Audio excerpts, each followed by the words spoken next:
For join our free courses எங்கள் இலவச படிப்புகளில் சேர contact 7871461001. WhatsApp only. Send your name and details. WhatsApp மட்டும். உங்கள் பெயர் மற்றும் விவரங்களை அனுப்பவும். இந்திய அரசியலமைப்பின் கீழ் மாநில சட்டமன்றம் ஸ்டேட் லெஜிஸ்லேச்சர் 2 அவைகளைக் கொண்டிருக்கலாம். சட்டமன்ற பேரவை லெஜிஸ்லேட்டிவ் அசெம்பிளி விதான் சபா மற்றும் சட்ட மேலவை லெஜிஸ்லேட்டிவ் கவுன்சில் விதான் பரிஷத். மாநில சட்ட மேலவை லெஜிஸ்லேட்டிவ் கவுன்சில் விதான் பரிஷத் இந்திய அரசியலமைப்பின் பிரிவு 169, 171 ஆகியவை சட்ட மேலவை பற்றிய விதிகளை குறிப்பிடுகின்றன. சட்ட மேலவை அமைப்பு காம்போசிஷன் பிரிவு 171 உறுப்பினர்களின் எண்ணிக்கை மேலவையின் மொத்த உறுப்பினர்களின் எண்ணிக்கை அந்த மாநிலத்தின் சட்டமன்ற பேரவையின் மொத்த உறுப்பினர்களின் எண்ணிக்கையில் 1/3 ஒன்றின் கீழ் 3 மிகாமல் இருக்க வேண்டும். குறைந்தபட்ச எண்ணிக்கை உறுப்பினர்களின் எண்ணிக்கை எந்த சூழ்நிலையிலும் 40க்கும் குறைவாக இருக்கக்கூடாது. உறுப்பினர்கள் தேர்வு முறை மெத்தட் ஆஃப் எலெக்ஷன் சட்ட மேலவையின் உறுப்பினர்கள் பல்வேறு மூலங்களிலிருந்து தேர்ந்தெடுக்கப்படுகிறார்கள் அல்லது நியமிக்கப்படுகிறார்கள். மேலவை உறுப்பினர்களில் சுமார் 4/5 கீழ் 6 பேர் மறைமுகமாக தேர்ந்தெடுக்கப்படுகிறார்கள். மீதமுள்ளவர்கள் ஆளுநரால் நியமிக்கப்படுகிறார்கள். நிலை மற்றும் கால அளவு ஸ்டேட்டஸ் அண்ட் டென்யூர் நிரந்தர அவை பெர்மனன்ட் ஹவுஸ் சட்ட மேலவை ஒரு நிரந்தர அவையாகும். இது கலைக்கப்படுவதில்லை டிசால்வ்ட். பதவிக்காலம் ஒவ்வொரு உறுப்பினரின் பதவிக்காலம் 6 ஆண்டுகள் ஆகும். ஓய்வு மேலவை உறுப்பினர்களில் 1/3 ஒன்றின் கீழ் 3 ஒவ்வொரு 2 ஆண்டுகளுக்கும் ஒருமுறை ஓய்வு பெறுகின்றனர்.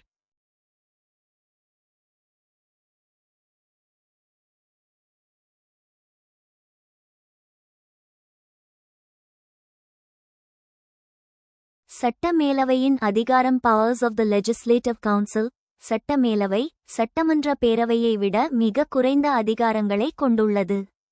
இது சட்டமன்ற பேரவைக்கு பொதுவாக 2ஆம் நிலை அல்லது ஆலோசனை அவையாகவே அட்வைசரி பாடி செயல்படுகிறது. சாதாரண மசோதாக்கள் ஆர்டினரி பில்ஸ் சட்ட மேலவை ஒரு சாதாரண மசோதாவை அதிகபட்சமாக 4 மாதங்கள் மட்டுமே நிறுத்தி வைக்க முடியும். முதல் முறை 3 மாதங்கள், இரண்டாவது முறை 1 மாதம். பண மசோதாக்கள் மணி பில்ஸ் பண மசோதாவை பொறுத்தவரை மேலவைக்கு எந்த அதிகாரமும் இல்லை. சட்டமன்ற பேரவையால் நிறைவேற்றப்பட்ட பண மசோதாவை மேலவை அதிகபட்சமாக 14 நாட்கள் மட்டுமே நிறுத்தி வைக்கலாம். மேலவை கூறும் ஆலோசனைகளை சட்டமன்ற பேரவை ஏற்க வேண்டிய கட்டாயம் இல்லை. சட்ட மேலவையின் உருவாக்கம் மற்றும் நீக்கம் கிரியேஷன் அண்ட் அபாலிஷன் பிரிவு 169 ஒரு மாநிலத்தில் சட்ட மேலவையை உருவாக்கவோ அல்லது நீக்கவோ அதிகாரம் நாடாளுமன்றத்திடம் பார்லிமெண்ட் உள்ளது. இருப்பினும் இதற்கான செயல்முறை பின்வருமாறு. முதலில் சம்பந்தப்பட்ட மாநிலத்தின் சட்டமன்ற பேரவை லெஜிஸ்லேட்டிவ் அசெம்பிளி ஒரு தீர்மானத்தை ரெசல்யூஷன் அதன் மொத்த உறுப்பினர்களின் பெரும்பான்மையுடனும் வாக்களித்தவர்களில் 2/3 கீழ் 3 பெரும்பான்மையுடனும் நிறைவேற்ற வேண்டும். இந்த தீர்மானத்தை நாடாளுமன்றம் ஒரு சாதாரண சட்டத்தின் சிம்பிள் லா மூலம் நிறைவேற்றினால் அந்த மாநிலத்தில் சட்ட மேலவை உருவாக்கப்படும் அல்லது நீக்கப்படும்.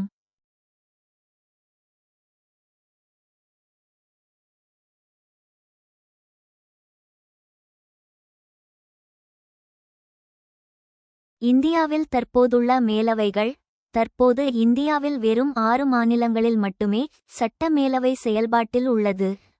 ஆந்திர பிரதேசம் ஆந்திரா பிரதேஷ், தெலங்கானா தெலங்கானா, உத்தரப்பிரதேசம் உத்தர் பிரதேஷ், மகாராஷ்டிரா மகாராஷ்டிரா, கர்நாடகா கர்நாடகா, பீகார் பிஹார். தமிழ்நாடு சட்ட மேலவையை நீக்கிவிட்டது, ஆனால் அதை மீண்டும் கொண்டு வருவதற்கான முயற்சிகள் அவ்வப்போது மேற்கொள்ளப்படுகின்றன. What is the procedure for the formation of State Legislative Council? Also examine its relevance with with Legislative Assembly. மாநில சட்ட மேலவையை அமைப்பதற்கான நடைமுறை என்ன? சட்டமன்றத்துடன் அதன் பொருத்தத்தையும் ஆராயுங்கள். Formation of a State Legislative Council மாநில சட்ட மேலவையை உருவாக்குவது. Step 1. Resolution in the State Legislative Assembly. The State Legislative Assembly must pass a resolution to create a legislative council with a special majority, which means a majority of the total membership of the Assembly and at least 2/3 of the members present and voting. மாநில சட்ட மேலவையில் தீர்மானம். மாநில சட்ட மேலவை சிறப்பு பெரும்பான்மையுடன் ஒரு சட்ட மேலவையை உருவாக்க ஒரு தீர்மானத்தை நிறைவேற்ற வேண்டும். அதாவது சட்டமன்றத்தின் மொத்த உறுப்பினர்களில் பெரும்பான்மை மற்றும் குறைந்தபட்சம் 2/3 பங்கு உறுப்பினர்கள் கலந்து கொண்டு வாக்களிக்க வேண்டும்.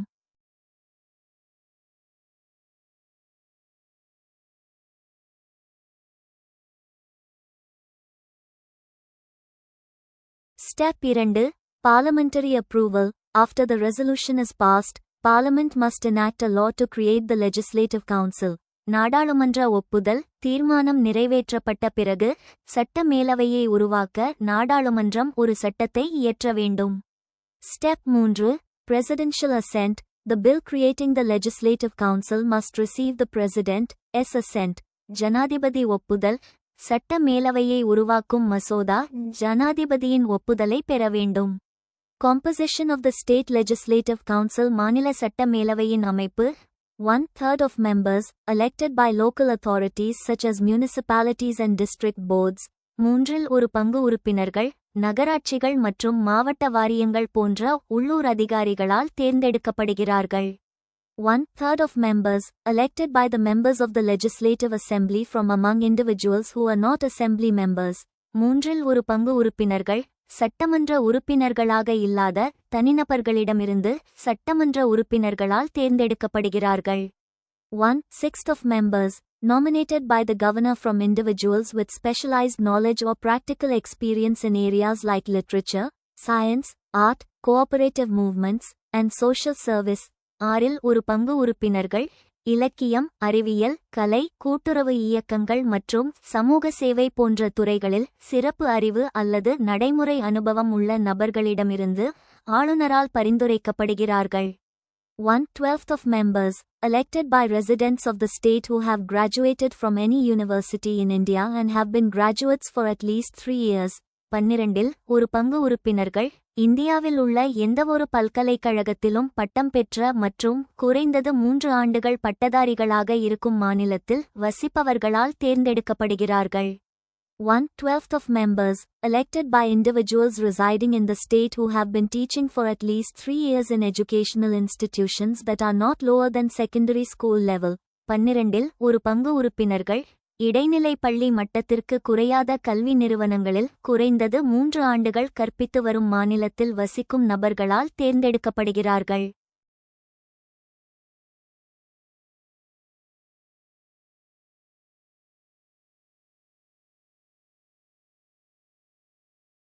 Relevance of State Legislative Council vs Legislative Assembly.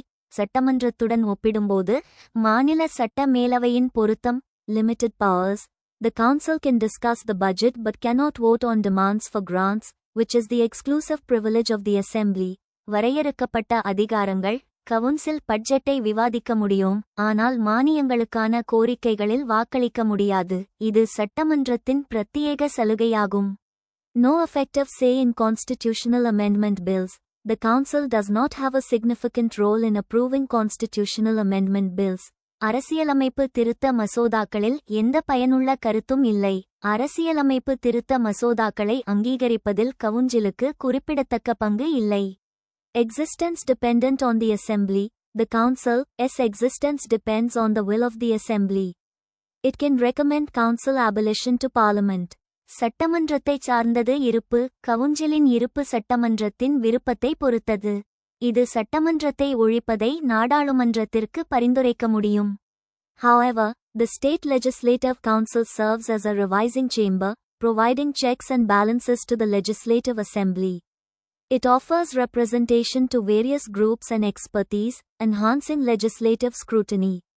The Council can also delay the procedure of passing a bill, but if the Assembly passes the bill a second time and the Council holds it for more than a month, the bill is deemed to have been passed by both houses and is sent for the governor's assent. The final decision rests with the assembly.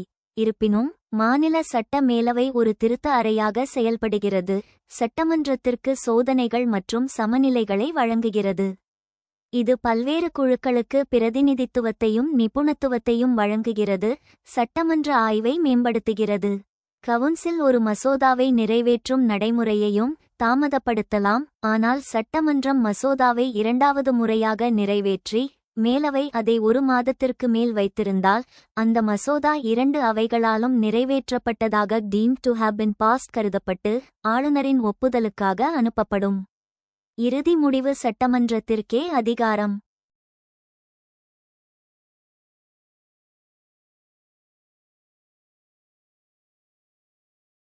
Explain the constitutional provisions under which legislative councils are established. Review the working and current status of legislative councils with suitable illustrations. சட்டமன்ற மேலவைகள் நிறுவப்படும் அரசியலமைப்பு விதிகளை விளக்குங்கள். சட்டமன்ற மேலவைகளின் செயல்பாடு மற்றும் தற்போதைய நிலையை பொருத்தமான எடுத்துக்காட்டுகளுடன் மதிப்பாய்வு செய்யவும். Constitutional provisions for establishing legislative councils. சட்டமன்ற மேலவைகளை நிறுவுவதற்கான அரசியலமைப்பு விதிகள். The establishment of legislative councils in India is governed by Article 169 of the Constitution. According to this article, Parliament has the power to create or abolish a legislative council in a state if the state's legislative assembly passes a resolution to that effect by a special majority, i.e., a majority of the total membership and at least 2/3 of the members present and voting.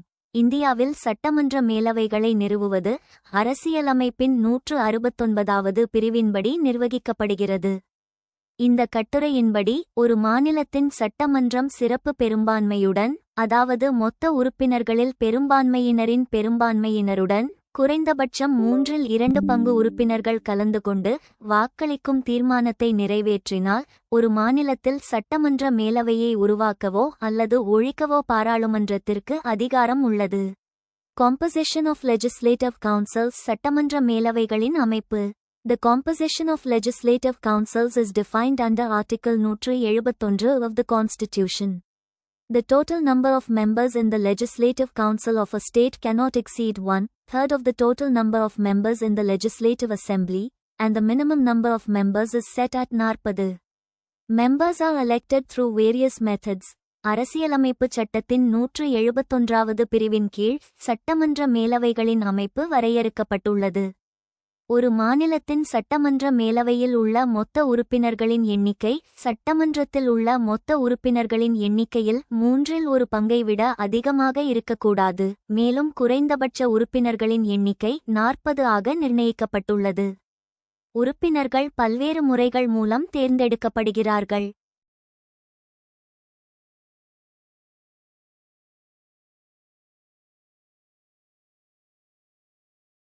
Indirect elections. 1/3 of the members are elected by the Legislative Assembly. மறைமுக தேர்தல்கள். 1/3 பங்கு உறுப்பினர்கள் சட்டமன்றத்தால் தேர்ந்தெடுக்கப்படுகிறார்கள். Local bodies. 1/3 are elected by local bodies such as municipalities and district councils. உள்ளாட்சி அமைப்புகள். 1/3 பங்கு நகராட்சிகள் மற்றும் மாவட்ட மேலவைகள் போன்ற உள்ளாட்சி அமைப்புகளால் தேர்ந்தெடுக்கப்படுகிறார்கள். Graduates and teachers. 1/12 are elected by graduates and teachers. பட்டதாரிகள் மற்றும் ஆசிரியர்கள். 12 பங்கு பட்டதாரிகள் மற்றும் ஆசிரியர்களால் தேர்ந்தெடுக்கப்படுகிறார்கள். Nomination. 1/6 are nominated by the governor. பரிந்துரை. 1/6 பங்கு ஆளுநரால் பரிந்துரைக்கப்படுகிறது. Working of legislative councils. சட்டமன்றங்களின் செயல்பாடு.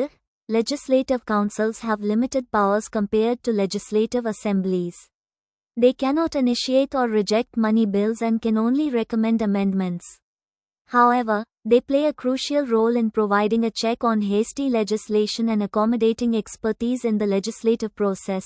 சட்டமன்றங்களுடன் ஒப்பிடும்போது சட்டமன்றங்களுக்கு வரையறுக்கப்பட்ட அதிகாரங்கள் உள்ளன.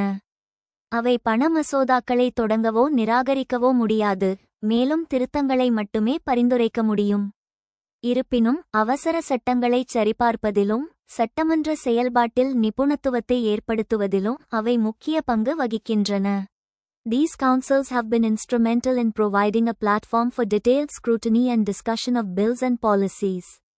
However, there have been debates about their relevance and effectiveness in modern Indian democracy. இந்த மன்றங்கள் மசோதாக்கள் மற்றும் கொள்கைகளை விரிவாக ஆய்வு செய்வதற்கும் விவாதிப்பதற்கும் ஒரு தளத்தை வழங்குவதில் கருவியாக உள்ளன. இருப்பினும் நவீன இந்திய ஜனநாயகத்தில் அவற்றின் பொருத்தம் மற்றும் செயல்திறன் குறித்து விவாதங்கள் நடந்துள்ளன.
Discuss the role of presiding officers of state legislatures in maintaining order and impartiality in conducting legislative work and in facilitating best democratic practices.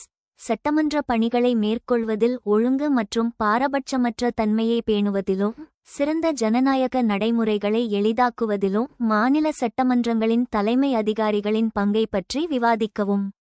The presiding officers of state legislatures play a crucial role in maintaining order and impartiality in conducting legislative work and facilitating best democratic practices. சட்டமன்ற பணிகளை நடத்துவதில் ஒழுங்கு மற்றும் பாரபட்சமற்ற தன்மையை பேணுவதிலும் சிறந்த ஜனநாயக நடைமுறைகளை எளிதாக்குவதிலும் மாநில சட்டமன்றங்களின் தலைமை அதிகாரிகள் முக்கிய பங்கு வகிக்கின்றனர். Maintaining order ஒழுங்கை பராமரித்தல். Regulating proceedings. Presiding officers ensure that the proceedings of the House are conducted in an orderly manner, maintaining decorum and discipline among members. ஒழுங்குமுறை நடவடிக்கைகள். அவையின் நடவடிக்கைகள் ஒழுங்கான முறையில் நடத்தப்படுவதையும் உறுப்பினர்களிடையே ஒழுக்கத்தையும் பேணுவதையும் தலைமை அதிகாரிகள் உறுதி செய்கிறார்கள். Interpreting rules. They interpret the rules of procedure and conduct of business in the House, ensuring that debates and discussions are conducted in accordance with established norms. விளக்க விதிகள். அவையில் நடைமுறை மற்றும் வணிக நடத்தை விதிகளை அவர்கள் விளக்குகிறார்கள். விவாதங்கள் மற்றும் விவாதங்கள் நிறுவப்பட்ட விதிமுறைகளின்படி நடத்தப்படுவதை உறுதி செய்கிறார்கள். Impartiality பாரபட்சமற்ற தன்மை. Neutral arbiters. Presiding officers act as neutral arbiters, ensuring that all members are treated fairly and equally, regardless of their party affiliation or views. நடுநிலை நடுவர்கள். தலைமை அதிகாரிகள் நடுநிலை நடுவர்களாகச் செயல்படுகிறார்கள். அனைத்து உறுப்பினர்களும் அவர்களின் கட்சி சார்பு அல்லது கருத்துக்களை பொருட்படுத்தாமல் நியாயமாகவும் சமமாகவும் நடத்தப்படுவதை உறுதி செய்கிறார்கள்.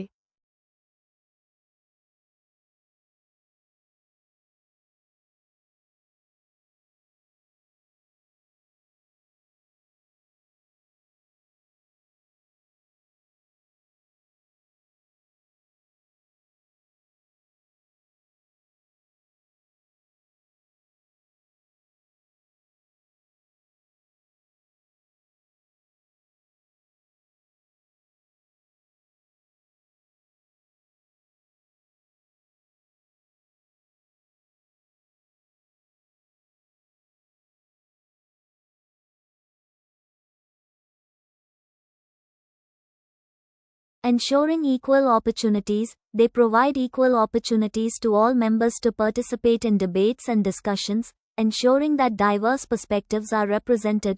சம வாய்ப்புகளை உறுதி செய்தல்.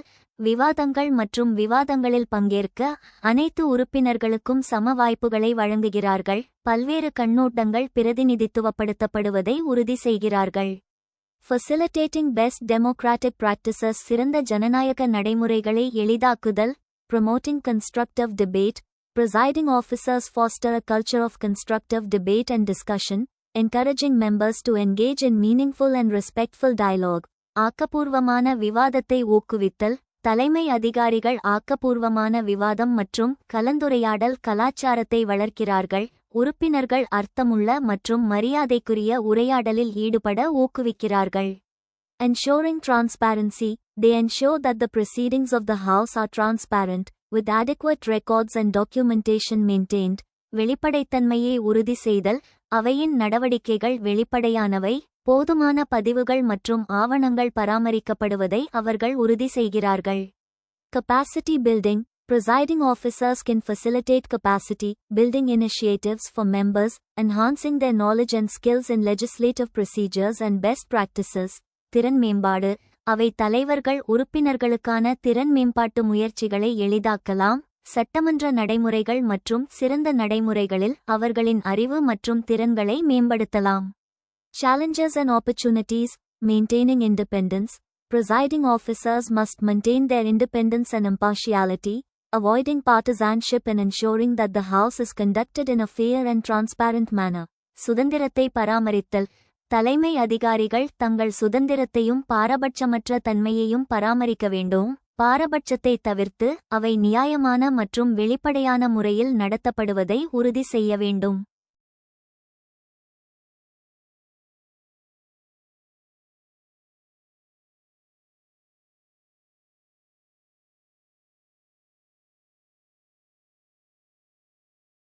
Adapting to changing contexts. They must adapt to changing contexts, including evolving political landscapes and emerging issues, while upholding the principles of democracy and good governance.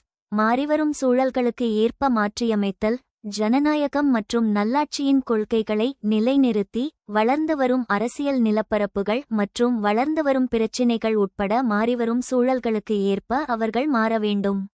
By performing their role effectively, presiding officers can contribute significantly to the health and functioning of state legislatures, promoting democratic governance and accountability. தங்கள் பங்கை திறம்படச் செய்வதன் மூலம் தலைமை அதிகாரிகள் மாநில சட்டமன்றங்களின் ஆரோக்கியத்திற்கும் செயல்பாட்டிற்கும் குறிப்பிடத்தக்க பங்களிப்பை வழங்க முடியும், ஜனநாயக ஆட்சி மற்றும் பொறுப்புக்கூறலை ஊக்குவிக்க முடியும்.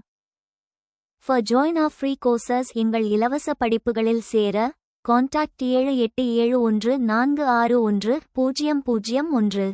WhatsApp only. Send your name and details. WhatsApp மட்டும். உங்கள் பெயர் மற்றும் விவரங்களை அனுப்பவும்.